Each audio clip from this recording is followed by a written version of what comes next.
godina Harargee ba'aa aanaa Cinaaksanitti weerarri humna addaa Somaalee uummata irratti banee guyyaa 3 itti fufeeti jira. Ajajaan Faannoo Amaaraa Zamanee Tashaalam garee waraanaa ajajaa Faannoo Zamanee Khaaserraa addaan bahuutu dhaga'e. Miseensi Koongireesii Ameerikaa bakka buutuun Naansi Peloosiin dhalattuun Soomaaliyaa Ilhaam Umar waa'ee ajjeechaa aktiivistii koonsarvaatiivii Chaarlii Kireek irratti callisuu filatteef koreewwan isii murtii dabarsaniin yaada Koongireesii irraa kaasuu dhiheessuutu dhaga'ame.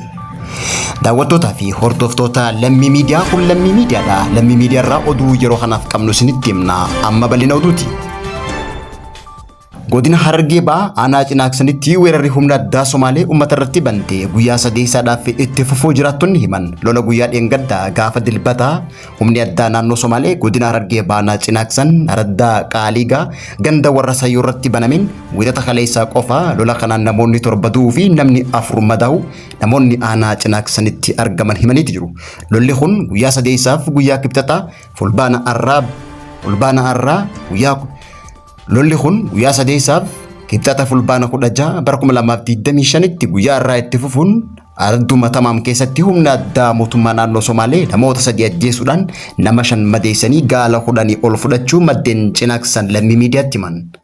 Lola kanaanis poolisoonni humna addaa Somaalee kun meeshaalee gurguddaa horsiisee bulaa aanaa Cinaaksan irratti dhukkaasaa jiraachuu manguddoonni fi daa'imman humna hin qabne yeroo ammaan tana qeerraa baqachaa jiraachuunis ifameeti jira. Kana malees poolisoonni naannoo Somaalee daangaa godina Harargee bahaa seenuudhaan yeroo ammaan tana daldaltoota Oromoo magaalaa Jijjigaatii fi magaalaa Harar jidduu deddeebi'an qabanii hidhuu fi saamaa jiraachuu maddeen keenya ibsaniiti jiran.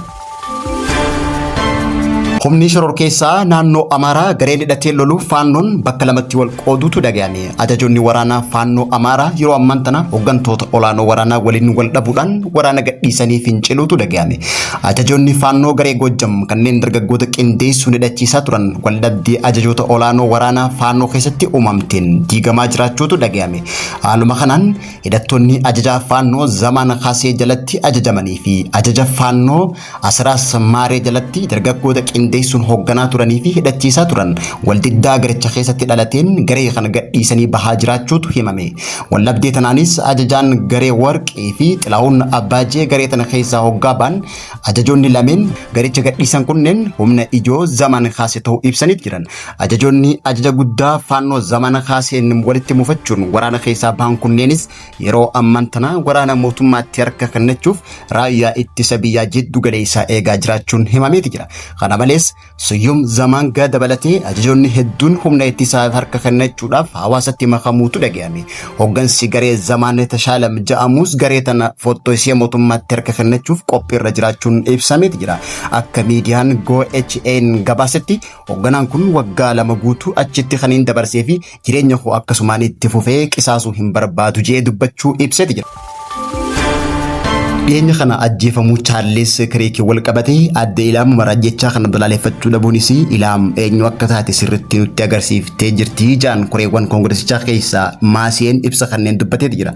Kana malees ajjechaa siyaasaa balaaleffachuu dhabuun teessoo koree keessanii argachuun isiniin hin malu jechuudhaan bu'aa ajjechaa siyaasaa isinis isin mudachuun keessanii nafu jechuudhaan dubbate. Dubbiin kun bakka bu'aa Ilaam Umar Minisootaa irraa koree barnootaa fi humna hojjetaa akkasumas koree baajataa keessaa qeeqa kaasee jira.